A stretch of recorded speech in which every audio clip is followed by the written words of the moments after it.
আমাদের আজকের রেসিপি সজনে ডাঁটা দিয়ে ঝিঙে পোস্ত।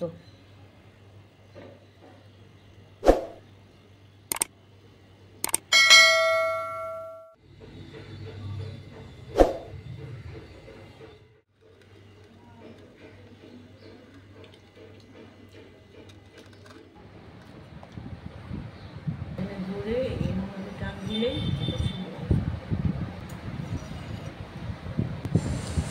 সজনে ডাঁটার অসংখ্য স্বাস্থ্য উপকারিতা রয়েছে, আর এর মধ্যে ভিটামিন, মিনারেলস, অ্যান্টিঅক্সিডেন্ট আছে, যেটা শরীরকে রোগ প্রতিরোধ করতে সাহায্য করে। প্রথমে মোটাটা কেটে নিতে হবে, এরকম করে শিরাগুলো কাটতে শুরু করতে হবে। যেখানে 10টা শিরা আছে, এই শিরা ধরে কেটে নিলেই ঝিঙেটা মোটামুটি কাটা হয়ে যাবে। ঝিঙা শরীরের জন্য খুব উপকারী, এটা হজমে সাহায্য করে। এর মধ্যে জলের মাত্রা প্রচুর পরিমাণে থাকে, আর এটা ওজন কমাতে সাহায্য করে, আর এটা ব্লাড সুগার নিয়ন্ত্রণেও সাহায্য করে। এইভাবে বড় বড় করে কাটতে হবে।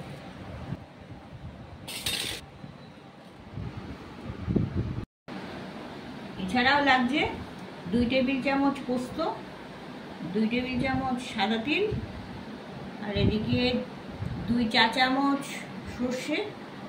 আমি কালো সর্ষে নিয়েছি, সাদা সর্ষেও ব্যবহার করা যেতে পারে, আর 3টে কাঁচা লঙ্কা। এটা একসাথে বেটে নিতে হবে একটু নুন দিয়ে।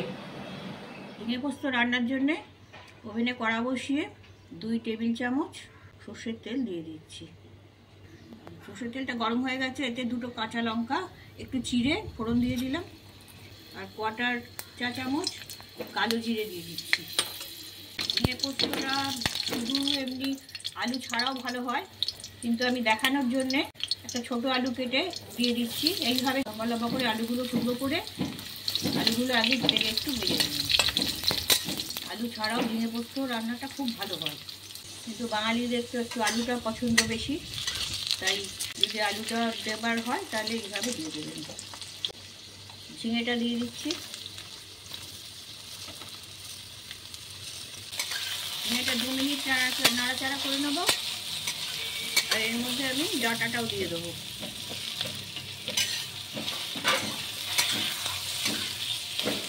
সব কিছুই 2 মিনিটের মধ্যেই হবে। ভিডিওটা আপনারা যখন দেখবেন তখন পুরোটা দেখবেন, তা নাহলে স্টেপগুলো বাদ চলে যাবে। নতুন যারা দেখছেন তারা সাবস্ক্রাইব করবেন, লাইকও করবেন, কমেন্ট করতেও ভুলবেন না। এবার আমি পোস্তটা দিয়ে দিচ্ছি, তো বাটি দিয়ে জলটা দিয়ে দিচ্ছি।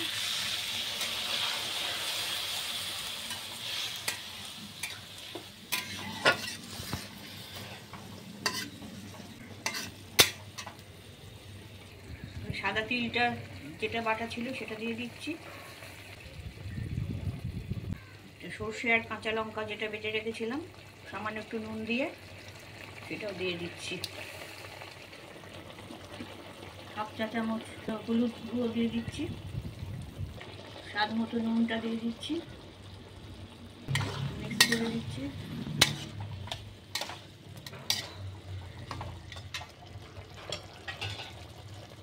দুটো ডাল পাকা লঙ্কা এখানে দিয়ে দিচ্ছি। এবার আমি ঢাকা দিয়ে দিচ্ছি। 5 মিনিট পরে ঢাকনা খুলব। ঝিঙেটা খুবই নরম, তাড়াতাড়ি গলে যায়, ডাঁটাও তাই, আলুটা একটু সেদ্ধ হবে। 5 মিনিট পরে ঢাকনা খুলছি। জলটা অনেক শুকিয়ে গেছে।